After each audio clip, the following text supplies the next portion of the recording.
To see if on-ear headphones are the best of both worlds, I'm in Birmingham's Bohemian Digbeth district to test 3 pairs. First up and cheapest under scrutiny, these Sennheisers sport Bluetooth 5 for low latency. Marshall are next with the Major 4s. They allow you to share your music with other Marshall users in joint listening. And the Beats Solo 3s make up the last of our trio. They're the most expensive set on test. To help me, I've enlisted a pair of expert ears belonging to this guy. JFB is the 2021 World Turntablist Champion. And if you don't know what that means, watch this.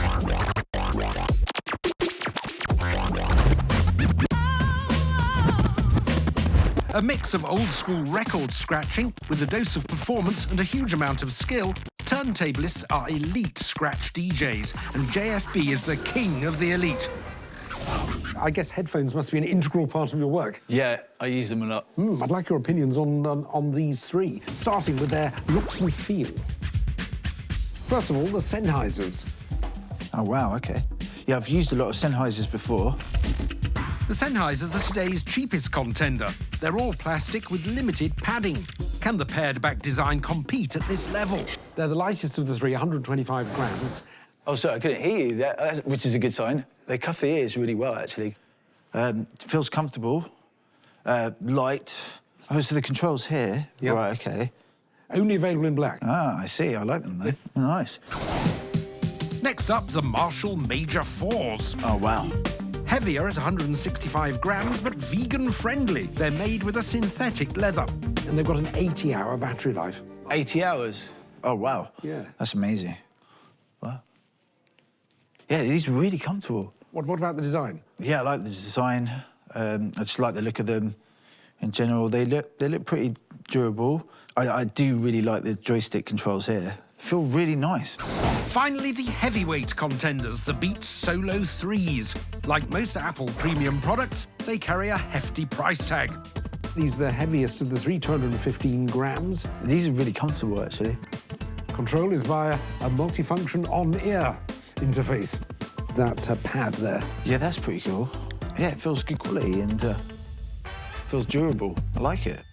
Our 3 contenders have all impressed JFB, but which stands out to this headphone connoisseur? In terms of looks and feel, I would say so far the Marshalls. They just feel the most comfortable. I just like the quality of the earpads, their overall look, but also this control. Joystick control. So, yeah, just being able to do that, being able to navigate, click through stuff fast. Yeah, clear winner so far. First blood to the Marshall Major 4 headphones. Time to bounce on to our next test.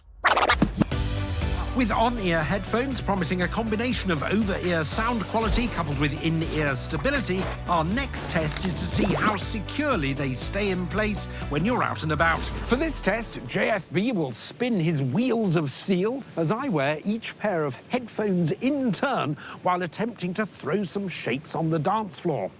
And when I say dance floor... This is an inflatable disco dome. It's like a bouncy castle with music for grown-ups. If these headphones can stay on during this extreme test, I'd say they were fit for purpose. First up, the Sennheisers.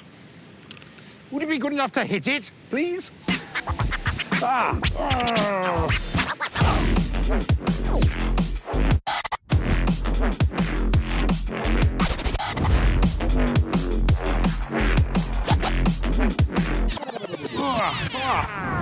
Frankly, the Sennheisers are better than I expected. They're light, comfortable, and stayed on well. Now it's time for the Marshalls.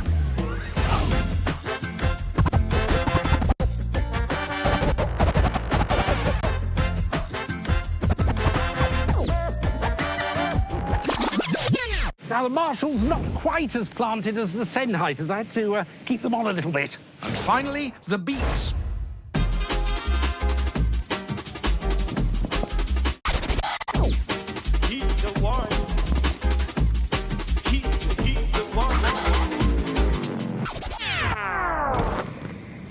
Well, the Beats do have the firmest grip. They're the most secure, but you do feel it. Time for a sit-down.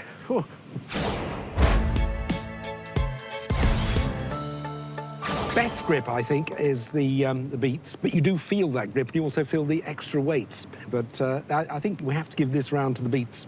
OK. Which means with just one more test to go, they share the lead with the Marshalls. Now we know which of the 3 pairs of headphones looks the best and which stays on your head the best. It's time to get down to the serious business of which sound the best. But first, we'll need a sound track. Ooh, ah, splendid, jolly good, cheers, marvellous, ha ha ha ha ha. That should do it. Take it away. Gosh, splendid. Ooh, ah. Ah. Ooh. Ooh. Oh, splendid. With JFB finished, it was time to see how our headphones performed. Well, thank you for scratching my voice. It was a novel experience. Thank you. Let's listen back to the track, starting with the Sennheisers. The Sennheisers come with 32mm dynamic drivers, the smallest on test, but the loudest at 110 decibels. Jolly good. What's your impressions of those? I'm actually really impressed at the dynamic range of what I was listening to, being able to hear, like all the bass, middle, treb. Certainly got a very good natural sound. It's a good start, and especially as they're the cheapest of the 3. It sounded great to me. Splendid. Next to the Marshalls. These sport 40mm drivers, but they're technically quieter at 99 decibels. Gosh. I can hear much more going on. Everything, to me, sounds a lot clearer. Do you think they're a bit fizzy, though? Does the sound a bit... I think that's just because it's picking up more range of the frequencies. You want to hear those imperfections when you're making the music, to be aware of them, to change it. So far, these are my favourite. Splendid. The Beats 40mm drivers aren't dynamic, but they kick out 100.5 decibels. Excellent.